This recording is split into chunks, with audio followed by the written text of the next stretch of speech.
నమస్కారం. టీసాట్ వీక్షకులకు స్వాగతం. తెలంగాణ రాష్ట్ర public service commission group 1 prelims పూర్తయిన సందర్భంలో మెయిన్స్కి ప్రిపేర్ అవుతున్నటువంటి అభ్యర్థులకి ఉపయోగపడే విధంగా టీసాట్ ద్వారా గ్రూప్ 1లో ఉండేటువంటి మెయిన్స్కు సంబంధించినటువంటి పేపర్స్ మీద విశ్లేషణ జరుగుతుంది. అందులో భాగంగా మనకి పేపర్ 4లో సెక్షన్ 3కి సంబంధించి అభివృద్ధి మరియు పర్యావరణ సమస్యలకు సంబంధించినటువంటి టాపిక్ని ఇప్పుడు మనము చర్చించబోతున్నాం. ముఖ్యంగా అభ్యర్థులు గమనించాల్సింది ఏంటంటే, ఇది ఎకానమీలో ఒక భాగంగా చేర్చినటువంటి అంశానికి చాలా ప్రాధాన్యత ఉంది. ఎగ్జామినేషన్ పాయింట్ ఆఫ్ వ్యూలో చూసినప్పుడు, ముఖ్యంగా రాబోయే రోజుల్లో ప్రిలిమ్స్ను దృష్టిలో పెట్టుకొని చూస్తే మెయిన్స్లో కూడా సివిల్స్ ఓరియంటేషన్లో ఎక్కువగా ప్రశ్నలు రావడానికి అవకాశం ఉంది. ముఖ్యంగా అంతర్జాతీయ అంశాలు ఏవైతే ఉన్నాయో వాటి నేపథ్యాన్ని కూడా అడగడానికి ఉన్న అవకాశము ఈ సబ్జెక్ట్లో కనబడుతుంది. So development and environmental problems అనేటువంటి టాపిక్ మీద మనకి 5 ప్రశ్నలు వస్తాయి, 50 మార్కులు ఉంటాయి. అది దాంట్లో ఒక జనరల్గా ఉండేటువంటి సూత్రం ప్రకారం చూస్తే 5 యూనిట్ల నుండి ఒక్కొక్క యూనిట్ నుండి 2 ప్రశ్నలు ఉంటాయి అనేటువంటి ఒక ఆలోచన. ఎందుకంటే ఇది ఫస్ట్ ఎగ్జామ్ కాబట్టి గతంలో జరిపినటువంటి 2016లో జరిపినటువంటి ఎగ్జామ్ నేపథ్యము, అదేవిధంగా అంతకుముందు జరిపినటువంటి ఎగ్జామ్ నేపథ్యం చూస్తే గరిష్టంగా మనకి ఒక్కొక్క యూనిట్ నుండి ఒక ప్రశ్న రావడానికి అవకాశం ఉంది. కాకపోతే ఈ సబ్జెక్టులో ముఖ్యంగా ఈ సెక్షన్కి సంబంధించి మనకి 5 మార్కుల ప్రశ్నలు కూడా రావడానికి అవకాశం ఉంది. ఎందుకు అంటే సివిల్ సర్వీసెస్లో కూడా ఇదే సిలబస్, అంటే ఎన్విరాన్మెంట్కి సంబంధించినటువంటి సిలబస్ ఉంది. ఈ సిలబస్లో అక్కడ జనరల్ స్టడీస్లో భాగంగా 5 మార్కుల ప్రశ్నలు, కొన్ని సందర్భాల్లో 2 మార్కుల ప్రశ్నలు కూడా అడుగుతున్నారు. సో అభ్యర్థులు వీటిని దృష్టిలో పెట్టుకొని దీన్ని ఎలా ప్రిపేర్ కావాలి, దీనికి సంబంధించిన టాపిక్స్ ఈ గతంలో ఎలాంటి ప్రశ్నలు అడిగారు, అదేవిధంగా ఈ సిలబస్ నుంచి ఎలాంటి ప్రశ్నలు రావడానికి అవకాశం ఉంది అనేటువంటిది ఫస్ట్ అవగాహన చేసుకోగలిగితే మనకు దీంట్లో హయ్యెస్ట్ స్కోర్ సాధించవచ్చు అనేది గుర్తుపెట్టుకోవాలి. ఒకసారి కనుక మనం పరిశీలిస్తే దీంట్లో 5 యూనిట్స్ ఉన్నాయి. ప్రతి యూనిట్లో అనేక అంశాలను చేర్చడం జరిగింది. వాటికి స్థానికంగా ఉండేటువంటి నేపథ్యంతో సహా అంతర్జాతీయంగా జరుగుతున్నటువంటి పరిణామాలను కూడా అనుసంధానించే విధంగా సిలబస్ను రూపొందించడం అనేది ఒక గొప్ప పరిణామం అని చెప్తున్నాం. ఫర్ ఎగ్జాంపుల్, మనము ఒక్కొక్క యూనిట్లో ఉండేటువంటి, అంటే ఒక అభ్యర్థి సక్సెస్ సాధించాలంటే, విజయం సాధించాలంటే మొదట తెలుసుకోవాల్సింది ఏంటంటే మొత్తం సిలబస్ను క్షుణ్ణంగా అధ్యయనం చేయాలి, అర్థం చేసుకోవాలి. అసలు ఈ సిలబస్ను ఎందుకు రూపొందించారు, వర్తమాన కాలంలో ఈ సిలబస్కు ఉన్నటువంటి అనుబంధం ఏమిటి, భవిష్యత్తులో దీని పాత్ర ఏమిటి అనేది మనం ఎప్పుడు కూడా ఆలోచిస్తేనే దాని పట్ల మనకు ఒక అభిప్రాయం ఏర్పడుతుంది. ఈ సిలబస్కు సంబంధించి చూస్తే దీంట్లో అభివృద్ధి మరియు పర్యావరణ సమస్యలు ఉన్నాడు. చాలాసార్లు అభ్యర్థులు ఏం చేస్తారంటే క్వశ్చన్స్ను అంచనా వేసేటప్పుడు లేదా ప్రిపరేషన్ జరిగేటప్పుడు సిలబస్లోకి డైరెక్ట్గా వెళ్తారు. అట్లా కాకుండా అసలు మెయిన్ టైటిల్ ఏదైతుందో ఆ టైటిల్ నుండి కూడా మనకు కనీసం ఒక ప్రశ్న రావడానికి అవకాశం ఉండేది. ఇప్పుడు వర్తమాన కాలంలో ముఖ్యంగా 21వ శతాబ్దం అంతా కూడా వైజ్ఞానిక యుగంగా నడుస్తుంది. అంటే టెక్నాలజికల్ సాంకేతిక యుగంగా కొనసాగుతున్నటువంటి ఈ తరుణంలో అభివృద్ధి అనేది అనివార్యంగా మారింది. అంటే ఒక సమాజము అనాగరిక దశ నుంచి నాగరిక దశకు చేరుకునేటువంటి సందర్భంలో అభివృద్ధి చెందుతున్న దేశాలు అభివృద్ధి చెందిన దేశాలుగా మారేటువంటి తరుణంలో అభివృద్ధి అనేది అనివార్యంగా మారింది. ఆ అభివృద్ధిలో ముఖ్యంగా ఆర్థిక అభివృద్ధి అనేటువంటి భావన ఎప్పుడైతే చోటు చేసుకుందో, ముఖ్యంగా 1990s తర్వాత జరిగినటువంటి పరిణామాల్లో భారతదేశం లాంటి వర్తమాన దేశాల్లో, మనకి తృతీయ ప్రపంచ దేశాల్లో మనకి ఈ పారిశ్రామికీకరణ, పట్టణీకరణ అనేది అత్యంత వేగంగా కొనసాగుతున్నది. సో అలా ఈ తరుణంలో అభివృద్ధి ఒకవైపు జరుగుతున్నది. ఆ అభివృద్ధి యొక్క పర్యవసనాలు, కాన్సిక్వెన్సెస్ ప్రత్యక్షంగా పర్యావరణాన్ని ప్రభావితం చేస్తున్నాయి. అంటే ఒకవైపు అభివృద్ధి జరగాలని కోరుకుంటున్నాము, మరోవైపు పర్యావరణాన్ని రక్షించుకోవాలనేటువంటి చర్చలు జరుగుతున్నాయి. ఈ రెండింటి నేపథ్యంలో సిలబస్ను రూపొందించడం అనేది ఒక గొప్ప పరిణామంగా ఫస్ట్ పరిగణలోకి తీసుకోవాలి. అంటే క్వశ్చన్ ఒక్కోసారి అభివృద్ధి అనివార్యము, అదే సమయంలో పర్యావరణాన్ని పరిరక్షించడం కూడా ప్రభుత్వాల బాధ్యత అని ఒక టైటిల్ ఉంటుంది, క్వశ్చన్ ఉంటుంది. సో అభ్యర్థి ఎట్లా దీన్ని స్టార్ట్ చేయాలి, ఎట్లా రాసాలి అనేటువంటిది సొంతంగా కొన్ని ఎగ్జాంపుల్స్, సొంతంగా కొంత సమాచారాన్ని కూడా అందులో రాసుకోవాల్సినటువంటి అవసరం ఉంటుంది. ఇంకొకటి అడ్వాంటేజ్ ఏంటంటే దీంట్లో మనము హయ్యెస్ట్ స్కోరు సంపాదించేటువంటి అవకాశం ఉంటుంది. దానికి 2 అంశాలు. ఒకటి, సిలబస్లో చాలా తక్కువ పదాలను చేర్చడం జరిగింది. సరే, దానికి ఉండేటువంటి అనుబంధ సమాచారం ఎక్కువగా ఉన్నప్పటికీ వాస్తవంగా సిలబస్లో మనకి పేర్కొన్నటువంటి అంశాల సంఖ్య, నంబర్ ఆఫ్ వర్డ్స్ ఏవైతున్నాయో అవి మిగతా సెక్షన్స్తో కంపేర్ చేస్తే తక్కువగా ఉన్నాయి. అంటే మనకి ఏ రకంగా చూసినా కానీ నంబర్ ఆఫ్ క్వశ్చన్స్ మనం అనేక రకాల డైరెక్ట్గా ఇండైరెక్ట్ అప్లైడ్ పార్ట్లో తీసుకున్నా కానీ మనం గరిష్టంగా 50 క్వశ్చన్ల కంటే ఎక్కువగా తయారు చేసుకునే అవకాశం లేకుండా ఇందులో. సో కాబట్టి ఈ సెక్షన్ నుంచి మనకు హయ్యెస్ట్ స్కోర్ సంపాదించేటువంటి అవకాశం ఉంది. అది టైటిల్ నుండి మనకు పరిచయం అవుతుంది. భారతదేశాన్ని ఒక ఉదాహరణగా తీసుకొని అభివృద్ధి మరియు పర్యావరణ సమస్యలను నువ్వు ఎలా అర్థం చేసుకున్నావో వివరించండి అని అన్నప్పుడు దాని నేపథ్యం రాయాలి. లేకపోతే ముఖ్యంగా పట్టణీకరణ వేగంగా జరుగుతున్నటువంటి అర్బనైజేషన్ వైపు కొనసాగుతున్నటువంటి ప్రదేశాలలో భారతదేశం ఒక ముఖ్యమైన దేశంగా పరిగణించబడ్డప్పుడు ఆ పట్టణీకరణ లేదా అభివృద్ధి పర్యవసనాలను వివరించండి అంటే పర్యావరణ సంక్షోభాన్ని పేర్కొనండి అనేటువంటిది మనకు ప్రధానంగా గుర్తుపెట్టుకోవాలి. ఇక ఇది ఫస్ట్ టైటిల్ నుండి వచ్చేటువంటి ప్రశ్న. ఇక మనం సిలబస్లో కనుక ఎంటర్ అయితే ఒకసారి చూస్తే పర్యావరణం అభివృద్ధి అనేటువంటిది ఫస్ట్ టైటిల్ పెట్టాడు. అంటే ఎన్విరాన్మెంట్ వర్సెస్ డెవలప్మెంట్ అన్నాడు. అంటే ఇక్కడ ఎన్విరాన్మెంట్ ఉండాలి ప్లస్ డెవలప్మెంట్ జరగాలి. రెండింటినీ మనం ఒకే స్థాయిలో ఒకే విధంగా చూస్తున్నామా లేదా అనేటువంటిది పెద్ద సమస్య. సో పర్యావరణం యొక్క నిర్వచనం ఏమిటి, సో అంటే డెఫినేషన్ ఏమిటి అనేటువంటిది ఒక ప్రశ్న. పర్యావరణాన్ని నిర్వచించండి, అది 2 మార్కుల ప్రశ్న అవుతుంది. సో అంటే సిలబస్లో చెప్పినటువంటి వర్డ్స్ మనకి ఇండైరెక్ట్గా డైరెక్ట్గానే ప్రశ్నగా మారుతుంది. కాబట్టి కన్సైజ్గా రాసుకోవాలి. అంటే పర్యావరణం అంటే ఏమిటి లేదా పర్యావరణాన్ని నిర్వచించండి. 3-4 లైన్ల కంటే ఎక్కువ రావద్దు. అదేవిధంగా పర్యావరణ వాదం అని ఉంది, ఎన్విరాన్మెంటలిజం. ఇది ఈరోజు ప్రపంచవ్యాప్తంగా జరుగుతున్నటువంటి అతిపెద్ద చర్చ ఏంటంటే మనకి ఇంతకుముందు సోషలిజం, కమ్యూనలిజం ఇట్లాంటి వర్డ్స్ మీద చాలాసార్లు చూస్తున్నాం. కానీ ఇప్పుడు జరుగుతున్నటువంటి ప్రపంచవ్యాప్తంగా జరుగుతున్నటువంటి ఉద్యమాలలో పర్యావరణ ఉద్యమాలు అనేది చాలా ముఖ్యమైనటువంటి ఉద్యమాలుగా పరిగణించబడుతున్నాయి. ఒకప్పుడు పేదరికము, నిరుద్యోగము, నిరక్షరాస్యత ఇలాంటి సామాజిక సమస్యల కోసము అంతర్జాతీయ వేదికలపైన సదస్సులు జరిగేవి. కానీ ఇప్పుడు ప్రపంచవ్యాప్తంగా జరుగుతున్నటువంటి చర్చలన్నింటిలో పర్యావరణ సంక్షోభము, పర్యావరణ సమస్యలు, పర్యావరణ పరిరక్షణ, పర్యావరణ వాదము అనేటువంటిదే ప్రధానమైనటువంటి చర్చనీయాంశంగా మారింది. కాబట్టి ఒక వాదం డెవలప్ అయింది. మనం ఒక సోషలిజం అంటే సమసమాజం స్థాపించాలని కొన్ని దశాబ్దాల పాటు, శతాబ్దాల పాటు ఎట్లయితే ప్రపంచవ్యాప్తంగా చర్చలు జరిగాయో అట్లాగే పర్యావరణాన్ని కాపాడుకోవాల్సినటువంటి బాధ్యత సమాజం పైన ఉంది అనేటువంటి ఒక భావనే ఈ పర్యావరణ వాదం. సో ఇది పర్యావరణ ఉద్యమాల యొక్క ప్రభావంగా మనం అర్థం చేసుకున్నప్పుడు అది భారతదేశంలో ఏ విధంగా ఉంది, తెలంగాణ లాంటి రాష్ట్రాల్లో ఈ పర్యావరణ పరిరక్షణ కోసం జరుగుతున్నటువంటి చర్యలు ఏంటి అనేది, దానికోసం పర్యావరణ పరిరక్షణ విధానం అంటే ఎన్విరాన్మెంటల్ ప్రొటెక్షన్ పాలసీస్ ఏమున్నాయి, ఎట్లాంటి మెకానిజంను అవలంబిస్తున్నారు. తెలంగాణకు హరితహారం అనేటువంటిది ఒక పెద్ద కార్యక్రమంగా జరుగుతుంది. ఇది ఒక పర్యావరణ పరిరక్షణ విధానం. అది యాక్చువల్గా అంటే స్థానికంగా జరుగుతున్నటువంటి జాతీయ స్థాయిలో, అంతర్జాతీయ స్థాయిలో మనకు జాతీయ అటవీ హక్కుల చట్టం కావచ్చు, అటవీ చట్టం కావచ్చు, పర్యావరణ పరిరక్షణ చట్టం కావచ్చు. అంటే ఈ పర్యావరణ పరిరక్షణ కోసం ప్రభుత్వం ఎంచుకున్నటువంటి వ్యూహం ఏమిటి, స్ట్రాటజీ ఏమిటి, పథకాలు ఏమున్నాయి, పరిరక్షణకు సంబంధించినటువంటి యంత్రాంగం ఏ విధంగా ఉంది అనేటువంటిది ఒక పార్ట్గా మనల్ని అడగడానికి అవకాశం ఉంది. అదేవిధంగా పర్యావరణ విధాన సాధనాలు ఏమిటి, అసలు అంటే ఏ సాధనాల ద్వారా పర్యావరణాన్ని మనం పరిరక్షించుకుంటాము, ఎట్లాంటి మెకానిజమ్స్ను అప్లై చేసి పర్యావరణాన్ని పరిరక్షించుకుంటున్నాం అనేటువంటిది కూడా ఇందులో అడిగే అవకాశం ఉంది. సో ఈ నేపథ్యంలో అభ్యర్థులు మనం తెలుసుకోవాల్సినటువంటి అవసరం ఏంటంటే, సో ఎప్పుడైనా మనకి పర్యావరణ పరిరక్షణకు సంబంధించి మౌలికమైనటువంటి సమాచారము తప్పనిసరిగా ఈ నేపథ్యం ఒక 4 పదాలు మాత్రమే పెట్టాడు, 10 మార్కుల ప్రశ్న వస్తుంది. మీరు ఒక కనీసం 10 క్వశ్చన్స్ కనుక వీటి నుంచి ప్రిపేర్ చేసుకోగలిగితే చాలా సింపుల్గా ఉన్నది, బట్ హయ్యెస్ట్ స్కోర్ సంపాదించవచ్చు. చాలా సందర్భాల్లో వేరే సెలక్షన్ అంటే వేరే సెక్షన్లో వేరే యూనిట్లలో చూస్తే కనీసం 20 పదాలు కనబడతాయి. మనకి ఇక్కడ 5-6 పదాలు మాత్రమే ఉన్నాయి. మ్యాక్సిమం 10 క్వశ్చన్స్ మాత్రమే మనం ప్రిపేర్ చేసుకునే అవకాశం ఉంది. అందులోకి వెళ్ళి ఒక ప్రశ్న తప్పనిసరిగా వస్తుంది. కాబట్టి దీని మీద కాన్సన్ట్రేట్ చేయాలి. కాకపోతే దీన్ని మనం రాసేటప్పుడు స్థానిక విషయాలను, జాతీయ విషయాలను, అంతర్జాతీయ విషయాలను కూడా క్రోడీకరించాల్సి ఉంటుంది, అనుసంధానం చేయాల్సినటువంటి అవసరం ఉంటుంది. అలా రాసిన వాళ్ళకి ఎక్కువ మార్కులు పడే అవకాశం ఉంటుంది. ఇక 2వ యూనిట్లో మనకి సహజ వనరులు అన్నాడు. సో నేచురల్ రీసోర్సెస్ అనే సందర్భం వచ్చినప్పుడు ఇప్పుడు మనం పర్యావరణం అంటేనే సహజ వనరుల యొక్క ఒక సమూహం అని చెప్తున్నాం.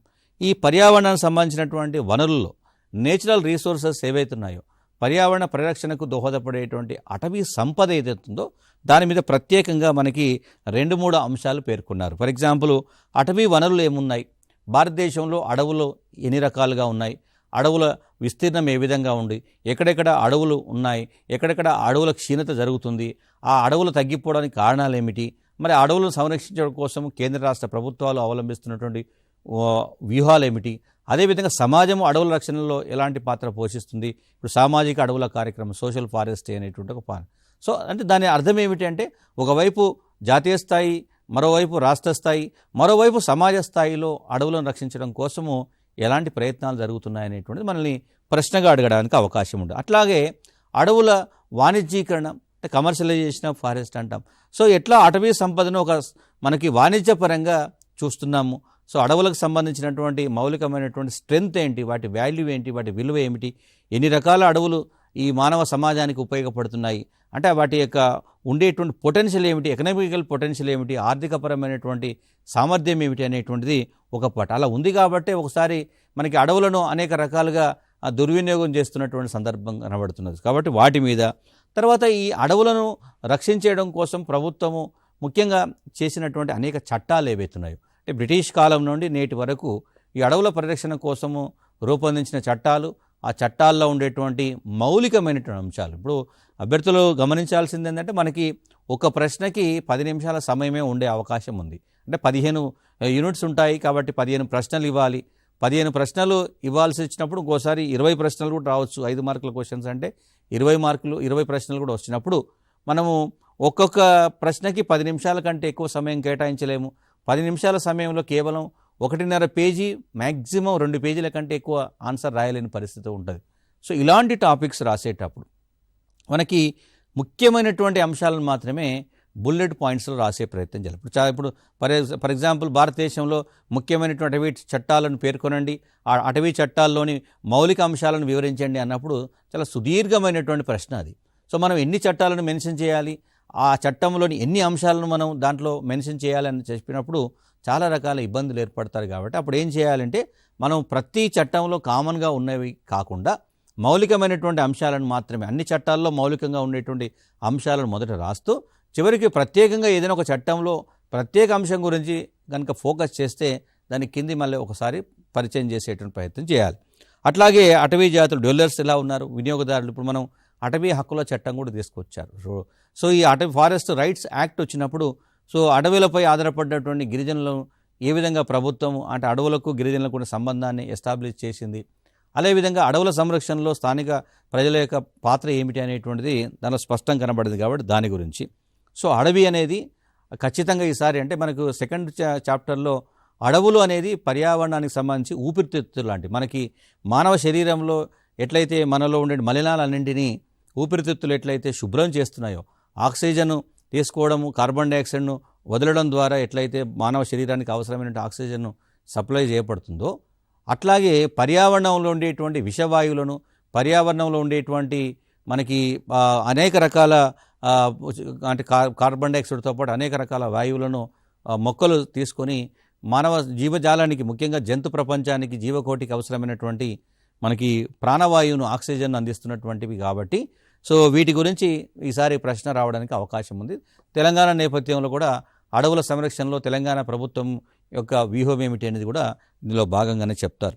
అట్లాంటప్పుడు మనం ఒకసారి రాసేటప్పుడు కేవలం ప్రశ్న జాతీయ స్థాయిదైనా తెలంగాణ పరిచయం చేయాలి, ప్రశ్న తెలంగాణదైనా జాతీయ స్థాయికి సంబంధించినటువంటి అవసరమైతే అంతర్జాతీయ స్థాయికి సంబంధించినటువంటి అంశాన్ని కూడా దాంట్లో మెన్షన్ చేసే ప్రయత్నం చేయాలి.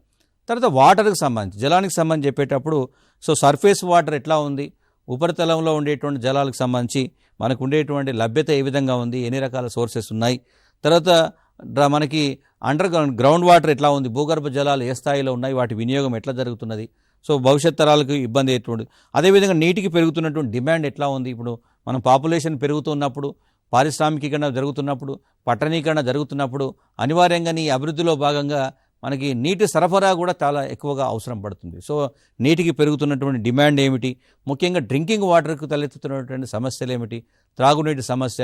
ఆ నేపథ్యంలో ఫర్ ఎగ్జాంపుల్ తెలంగాణలో మిషన్ భగీరథ ద్వారా ఇంటింటికి స్వచ్ఛమైనటువంటి తాగునీటి అందిస్తున్నటువంటి కార్యక్రమం ఉంది. అంటే తాగునీటికి డిమాండ్ పెరిగిన నేపథ్యంలో ప్రభుత్వాలు ఎంచుకున్నటువంటి మార్గంలో తెలంగాణ ఒక స్టడీగా రాయాల్సి వచ్చినప్పుడు మిషన్ భగీరథకు సంబంధించినటువంటి సందర్భాన్ని కూడా చూడాలి.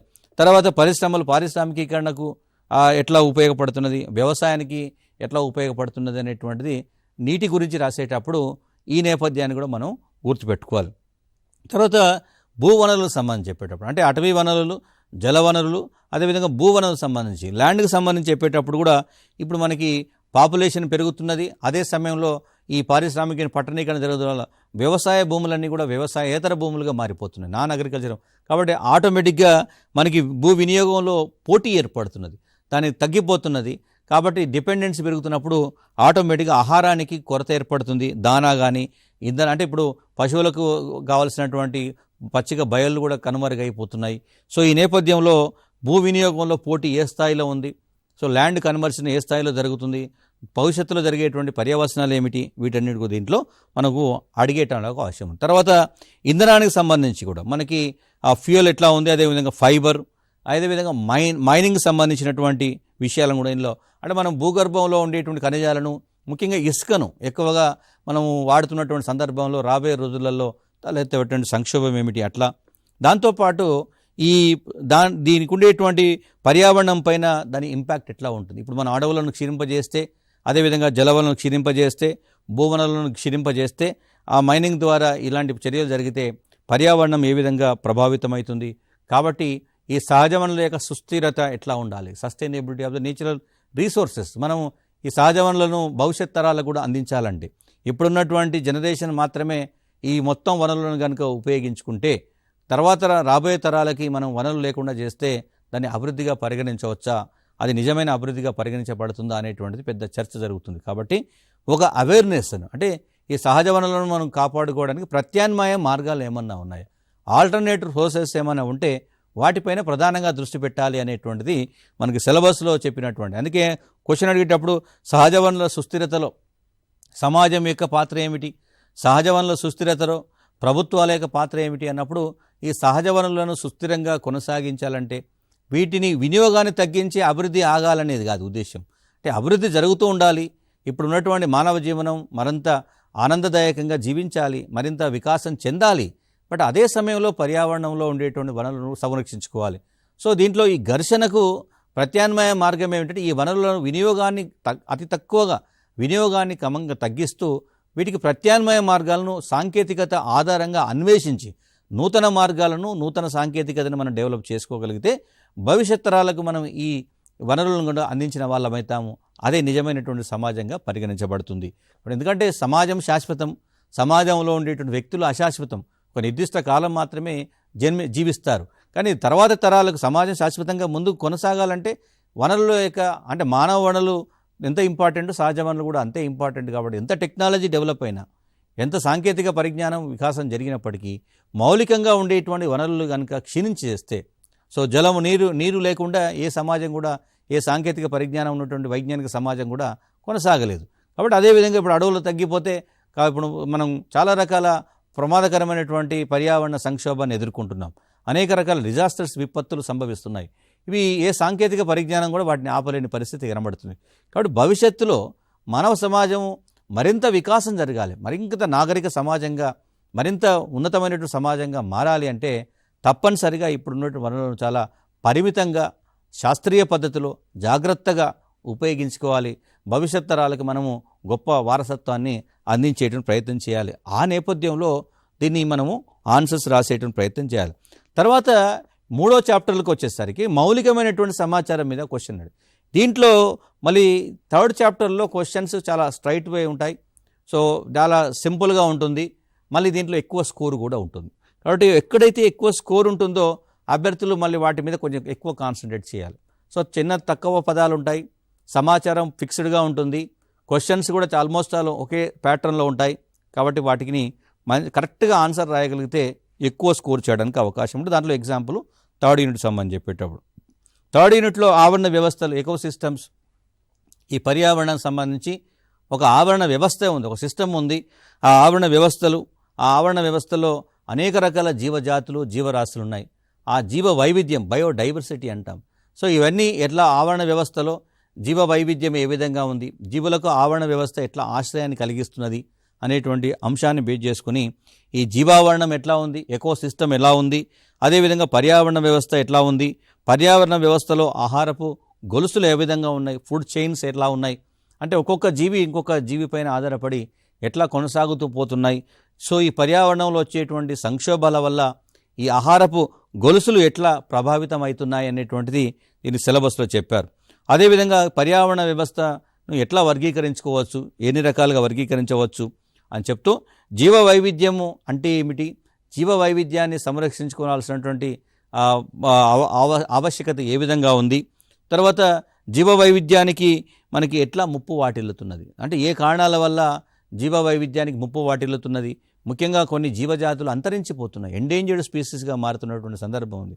సో అది రెడ్ డేటా బుక్లో వాటిని చేర్చేటువంటి, అంటే వాటి సంఖ్య పెరుగుతుంది. రెడ్ డేటా బుక్లో ఈ అంతరించిపోతున్నటువంటి జీవజాతుల సంఖ్య పెరుగుతుందన్నప్పుడు పర్యావరణ సంక్షోభం చాలా ప్రమాదకర స్థాయికి చేరుకుంటుందనేటువంటిది మనకు సంకేతంగా ఉంది. ఇది కరెంటు రిలేటెడ్ టాపిక్స్గా ఉంటుంది. సో దీన్ని ఎట్లా అనుసంధానిస్తారు, మనకి పర్యావరణ సంక్షోభానికి జీవ వైవిధ్య క్షీణతకు ఉండేటువంటి సంబంధాన్ని చర్చించండి అంటాడు. అంటే ఒక చాప్టర్లో జీవ వైవిధ్యం ఉంది, మరో చాప్టర్లో పర్యావరణ పరిరక్షణ ఉంది. ఇప్పుడు ఈ రెండు చాప్టర్స్ను కలిపి ఒకటే ప్రశ్నగా అడగడానికి అవకాశం ఉంది. సో అభ్యర్థులు ఇక్కడ ఒక మంచి అవకాశం ఏంటంటే, మనం చదివినటువంటి సమాచారం ఏదైతుందో, మనం వివిధ యూనిట్లలో చదివినటువంటి సమాచారం ఏదైతుందో అది కేవలం ఆ యూనిట్కి మాత్రమే ఉపయోగపడేది కాదు, దాంతోపాటు మిగతా యూనిట్స్లో కూడా దాన్ని రాసుకునే అవకాశం ఉంది. అంటే ఒకసారి మీరు యూనిట్ 1లో నేర్చుకున్నటువంటి సమాచారాన్ని మిగతా యూనిట్స్లో కూడా అవసరాన్ని బట్టి ఒక పారాగ్రాఫ్ 2 పారాగ్రాఫ్లు అద్భుతంగా ఉపయోగించుకోవచ్చు. అంటే అకేషనల్గా ఎక్కడైతే మనకి అవసరమో అక్కడ, అంటే వచ్చిన క్వశ్చన్ ఒకటే వస్తుంది, మనకి మిగతా సమాచారం అంతగా మన దగ్గర ఉండిపోతుంది. ఆ ఉండిపోయిన సమాచారాన్ని అవసరము, సందర్భము, సమయము, ప్రశ్న యొక్క స్వభావాన్ని బట్టి, ప్రశ్న యొక్క స్థాయిని బట్టి ఈ సమాచారాన్ని కూడా ఎక్కడైనా ఉపయోగించుకున్నటువంటి ఫ్లెక్సిబిలిటీ ఈ ఒక్క సెక్షన్లో మాత్రం మనకు కనపడుతుంది. సో కాబట్టి ఇక్కడ ఏ మెటీరియల్ చదువుకున్నా కానీ, ఏ విధంగా కంటెంట్ని గ్యాదర్ చేసినా కానీ దాన్ని ఎలా ఉపయోగించుకోవాలని తెలుసుకోగలిగితే మనకి ఈ సెక్షన్లో హైయెస్ట్ స్కోరు సంపాదించేటువంటి అవకాశం ఉంది. సో జీవ వైవిధ్యానికి, పర్యావరణ సంక్షోభానికి, అదేవిధంగా అంటే జీవ ఆవరణ వ్యవస్థ సంరక్షణకు సంబంధించి చెప్పేటప్పుడు ఇవి మౌలికమైనటువంటి సమాచారంగా ఉంటాయి. బట్ ఇక్కడ కరెంట్ అఫైర్స్లో వస్తున్నటువంటి సమాచారాన్ని కూడా మనకు సందర్భాన్ని బట్టి దానిలో యాడ్ చేసే ప్రయత్నం చేయాలి. ఒక్కోసారి రీసెంట్ సర్వేస్ కనుక జరిగితే, రీసెంట్గా పర్యావరణ మంత్రిత్వ శాఖ ఏమైనా రిపోర్ట్ నివేదిక కనుక ఇచ్చినప్పుడు దాంట్లో గత సంవత్సరం జరిగినటువంటి ప్రభావం ఏమిటి, ఏ విధంగా ఉంది, ఏమేమి నష్టాలు జరిగినాయి, ఎంత ఉత్పత్తి తగ్గిపోయింది, ఇవన్నీ చెప్పినప్పుడు వాటిని కూడా మనం దీంట్లో రాసేటువంటి ప్రయత్నం చేయాలి. ఇప్పుడు జీవ వైవిధ్యం అంటే కేవలం జంతువులే కాకుండా వివిధ రకాల మొక్కలు కూడా చాలా వరకు మనకు ఈ వాణిజ్యపరమైనటువంటి జీవజాతులు, అంటే వాణిజ్యపరమైన వంటల వైపు వెళ్ళినప్పుడు సహజసిద్ధంగా ఉండేటువంటి పంట రకాలు కూడా తగ్గిపోతున్నాయి, అంటే వైవిధ్యం తగ్గుతూ వస్తున్నటువంటి సందర్భం ఉంటుంది. సో కాబట్టి ఆ నేపథ్యాన్ని రాసేటప్పుడు మొత్తం ఓవరాల్గా, అంటే ఈ విధంగా మనకు అదే పర్యావరణ సంక్షోభం వల్ల మన సముద్రంలో ఉండే అంటే జలచరాల్లో ఉండేటువంటి కొన్ని కోట్ల జీవజాతులు ఏవైతున్నాయో అనేక విధాలుగా ప్రభావితం అవుతున్నాయి. అంటే ఇటు పారిశ్రామికీకరణ, పట్టణీకరణ వల్ల జల కాలుష్యం యొక్క స్థాయి పెరిగినప్పుడు ఆటోమేటిక్గా జలచరాలన్నీ కూడా అంతరించిపోతున్నటువంటి సందర్భం. అవి మనకు ప్రత్యక్షంగా కనపడకపోవచ్చు, ప్రత్యక్షంగా ఉపయోగపడకపోవచ్చు, కానీ ఓవరాల్గా ఆవరణ సంబంధ సమతుల్యత అంటాం, ఎకలాజికల్ బ్యాలెన్స్. ఇప్పుడు మనం మనిషి నిలబడ్డప్పుడు ఒక స్థిరమైనటువంటి స్థిరత్వాన్ని కలిగి ఉంటేనే మనం నడవగలుగుతాము లేదా నిలబడగలుగుతాము. అట్లాగే ఆవరణ వ్యవస్థలో కూడా ఉండాల్సినటువంటి జీవరాశులు ఏవైతున్నాయో ఆ నిష్పత్తిలో ఉంటేనే అది బ్యాలెన్స్గా ఉన్నట్టు లెక్క. దాంట్లో కొన్ని జీవజాతులు తగ్గిపోయాయి అంటే ఆటోమేటిక్గా ఇప్పుడు మనకు కాలు యొక్క బలం తగ్గిపోయిందంటే ఒకవైపు పడిపోతాం మనం. అట్లాగే జీవజాతులు, కొన్ని జాతులు మనకు ప్రత్యక్షంగా మనకు కనపడి ఉపయోగపడకపోయినా అది ఓవరాల్గా పర్యావరణ పరిరక్షణలో వాటి పాత్ర తప్పనిసరిగా ఉంటుంది. కాబట్టి సో జీవజాతులను కాపాడుకోవాల్సినటువంటి అవసరము, ఆవశ్యకత ప్రపంచ మానవాళి పైన ఉంది అనేటువంటి మెసేజీ మనకు ఈ సిలబస్ ద్వారా అందించే ప్రయత్నం చేశారు. తర్వాత దీంట్లో మేజర్గా అంటే పర్యావరణానికి ఇబ్బంది కలిగిస్తున్నటువంటి, పర్యావరణ సంక్షోభానికి కారణమవుతున్నటువంటి ప్రధానమైనటువంటి అంశం ఏంటంటే పర్యావరణ కాలుష్యం. సో ఈ డెవలప్మెంట్ అనేటువంటి వర్డ్, నిజానికి అభివృద్ధి అనేటువంటి వర్డ్ పదాన్ని మనం మరొక రూపంలో పర్యావరణ కోణంలో కనుక చూస్తే అది కాలుష్య కారకంగా చెప్పేస్తాం. అంటే అభివృద్ధి జరుగుతుంది, ఒక పరిశ్రమను స్థాపించాము అంటే ఒక అభివృద్ధి సంకేతం అని చూపుతాం. కానీ దాని యొక్క ప్రభావం ఏమిటి, పర్యవసనం ఏమిటి అంటే ఒక వస్తువు ఉత్పత్తి జరుగుతుందంటే తప్పనిసరిగా వ్యర్థం విడుదలవుతుంది. సో కాబట్టి ఇది పరోక్షంగా పర్యావరణానికి అత్యంత ప్రమాదకరమైనటువంటి అభివృద్ధిగా పరిగణించబడుతున్నటువంటి సందర్భం. కాబట్టి పర్యావరణ కాలుష్యం గురించి చాలా స్పష్టంగా దీంట్లో పేర్కొన్నారు. ముఖ్యంగా ఘన వ్యర్థాలు ఉంటాయి. అంటే ఈ కాలుష్యంలో కూడా మనకు అనేక రకాల కాలుష్యం, వాయు కాలుష్యము, జల కాలుష్యము, భూ కాలుష్యం, ఇట్లా అనేక రకాల కాలుష్యాలు ఉన్నాయి. బట్ దాంతోపాటుగా ఈ అనేక రకాల ఘన వ్యర్థాలు, ముఖ్యంగా సాలిడ్ వేస్ట్ అనేది ఎక్కువగా జరుగుతున్నది. ఈ ఎస్పెషల్లీ అర్బనైజేషన్ జరిగిన నేపథ్యంలో, పట్టణీకరణ వేగంగా జరుగుతున్న తరుణంలో పట్టణాల్లో మున్సిపల్ వ్యర్థాలు బాగా విడుదలవుతున్నాయి. అదేవిధంగా అనేక రకాల రూపాలలో మనకు, అదేవిధంగా పారిశ్రామిక వ్యవస్థలతో పాటు మనకి అర్బనైజేషన్లో ఆసుపత్రుల సంఖ్య పెరుగుతున్నప్పుడు, అంటే అవన్నీ డెవలప్మెంట్లో ఒక భాగమే. కానీ దాంట్లో నుంచి వచ్చేటువంటి వ్యర్థాలు అవి భూమిలో ఇంకిపోకుండా అలాగే ఉండిపోవడం వల్ల దీర్ఘకాలంలో పర్యావరణానికి అనేక రకాలుగా ప్లాస్టిక్ లాంటివి మనం చూస్తూనే ఉన్నాం. ప్లాస్టిక్ను నిషేధించాల్సిన అవసరం ఏమిటనేది, దానివల్ల జరిగేటువంటి నష్టం ఏమిటి, ఇట్లా అనేక రకాల చర్చలు జరుగుతున్నటువంటి సందర్భం ఉంది. కాబట్టి దాన్ని చూసుకోవాలి. ఘనవ్యర్థాలు అవి ఎన్ని రకాలుగా ఉన్నాయి, ఎందుకు విడుదలవుతున్నాయి, ఎట్లా విడుదలవుతున్నాయి, వాటి ప్రభావం ఏ విధంగా ఉంటుందనేటువంటి ఒక పార్ట్తో పాటుగా సిలబస్లో మరొక ముఖ్య విషయం చెప్పాడు. మనము వ్యర్థాన్ని అర్థంగా మార్చుకోవచ్చు అనేటువంటి మెసేజ్ కూడా ఇచ్చాడు. అంటే ఇది వేస్ట్, ఈ సృష్టిలో ఏది కూడా వేస్ట్ కాదు అనేటువంటి ఒక మెసేజ్ ఇచ్చారు. అందుకే మనకి ఒకటి ఆ శక్తి నిత్యత్వ సూత్రం అని ఉంటుంది. అంటే ఒక శక్తి ఎప్పుడూ కూడా నాశనం కాదు, అది ఒక రూపం నుంచి మరో రూపంలోకి మారుతుంది అనేటువంటి ఒక సిద్ధాంతం ఉంటుంది. అట్లాగే మనకు ఒక వ్యర్థం వచ్చిందంటే దాన్ని సాంకేతిక పరిజ్ఞానాన్ని ఉపయోగిస్తే దాన్ని మళ్ళొక అర్థవంతమైనటువంటి రూపంలోకి మార్చుకోగలిగితే, సో అది డెవలప్మెంట్తో పాటుగా పర్యావరణానికి సంబంధించినటువంటి కాలుష్యాన్ని కూడా మనం నివారించినట్టు ప్రయత్నం అవుతాం. అది మళ్ళీ ఇంకొక ప్రోడక్ట్గా మారిపోతుంది. ఇప్పుడు మన దగ్గర చూస్తున్నటువంటి వస్తువులలో చాలా వరకు రీసైకిల్డ్ కనబడుతుంది. మనకు ఆల్రెడీ పాత వాటిని మళ్ళీ రీసైకిల్ చేసి ఉపయోగిస్తున్నటువంటిదే ఎక్కువ కనబడుతుంది. కాబట్టి పునరుత్పత్తి అంటే రీసైకిల్ చేయడం, అదేవిధంగా రీయూజ్ చేయడం, పునర్వినియోగం చేయడం అనేటువంటి కూడా దీంట్లో స్పష్టంగా పేర్కొన్నారు. దానివల్ల ముడి పదార్థాలు ఇది ఒక ప్రత్యామ్నాయ మార్గం. మనం సహజ వనరుల వినియోగాన్ని తగ్గిస్తాం. ముడి పదార్థాన్ని ఈ ద్వారా తీసుకున్నప్పుడు, ముడి పదార్థాన్ని మనకి వేస్టేజ్ నుంచి ముడి పదార్థాన్ని తీసుకున్నప్పుడు సహజ వనరుల వినియోగాన్ని మనం తగ్గించిన వాళ్ళం అవుతాం. సో ఇది ఒక ముఖ్యమైన అంశం. కాబట్టి ఇది ఈసారి ఎక్స్పెక్టెడ్ క్వశ్చన్స్లో ఈ పునరుత్పత్తి, పునర్వినియోగం, ఇప్పుడు మున్సిపల్ వ్యర్థాల నుంచి విద్యుత్తును ఉత్పత్తి చేస్తున్నటువంటి సందర్భం కూడా ఉంది. సో ఇదంతా కూడా అంటే థర్మల్ విద్యుత్తుకు ఆల్టర్నేట్గా మున్సిపల్ వ్యర్థాలు ప్రమాదకరంగా ఉన్నటువంటి ఈ సందర్భంలో మనకి విద్యుత్ ఉత్పత్తికి వ్యర్థాలను ఉపయోగించడం అనేది ఒక కొత్త టెక్నాలజీ. కాబట్టి అట్లాంటి వాటిని ప్రశ్నగా అడగడం. ఇక లాస్ట్ చివరిలో ఓవరాల్గా ప్రపంచ పర్యావరణ సమస్యల గురించి మాట్లాడారు.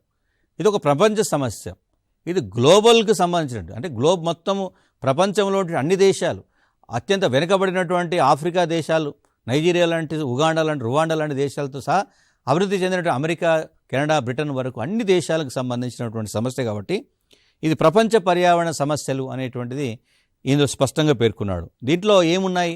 సో క్లైమేట్ చేంజ్ అనేది స్పష్టంగా కనబడుతుంది. అంటే వాతావరణ మార్పిడి, పర్యావరణంలో శీతోష్ణ స్థితిలో మార్పులు రావడం అనేది అతిపెద్ద సంక్షోభం ఉంది.